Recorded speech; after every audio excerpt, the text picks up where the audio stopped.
Today, I'm working on a Scratch project that involves sound. Let's explore some of the ways that you can add sound to Scratch projects. Under the Sounds tab on the Project Editor, when you're looking at the Sound menu, you'll notice there are options to choose a sound, record a sound, or upload a sound. Do not upload materials under copyright. Please keep each of your files under 10 megabytes.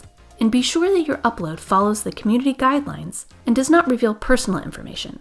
I'm going to show you choosing a sound from the sound library and recording a sound. I'm also going to show you an additional technique to add sound to Scratch, using text-to-speech blocks. You can scroll through the sound library and choose a sound you like. Hover over the sounds to hear what they sound like.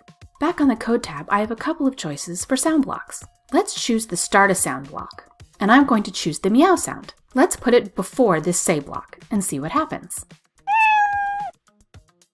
Now let's see what the difference is if we use the Play Sound Until Done block. Did you notice the difference? To record a sound, choose Record from the Sound menu. You can see the audio meter here on the side, registering the sounds that it's hearing in the room. And when I'm ready, I'll hit the Record button. Let's fly!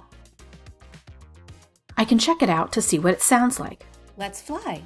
I can also use these sliders to edit out the parts that I don't need, like the empty space before and after I was talking. Let's play my recording after meow. Let's fly! What if I want the parrot to have a different voice than Scratch Cat? I can record my voice in different ways. Silly Scratch Cat, cats can't fly. Silly Scratch Cat, cats can't fly. Or I can record my normal voice and edit the sounds later. Silly Scratch Cat, cats can't fly. Once I have my sound recorded, I can also use tools in the sound editor to edit the sound. Let's cut out the parts that I don't need. Silly Scratch Cat, cats can't fly. That's the part I'm keeping, so I'm going to select the other parts that I don't want and click to delete. If I have my sound go slower or faster, it can change the pitch of the sound.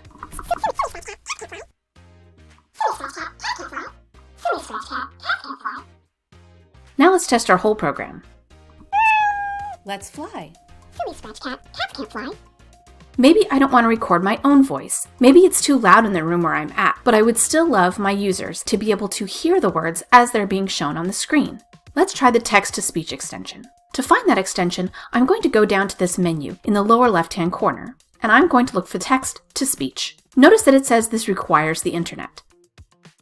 Once I click on the text-to-speech extension, you see I have some new blocks here. I'm first going to select a voice. Now I'm going to add a speak block, and I'm going to type my words into the speak block. Let's add these blocks to my code. Let's fly.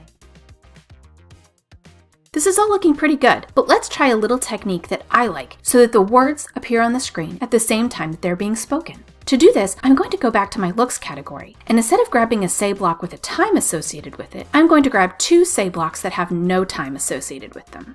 In the first one, I'm going to type the text that I want. In the second one, I'm going to delete all the text to leave it blank. Now what I will do is I will move the first Say block with the text above the Speak block. I will then put the second Say block that is blank below the Speak block. I'm going to quickly remove this wait. Silly Scratch Cat, cats can't fly.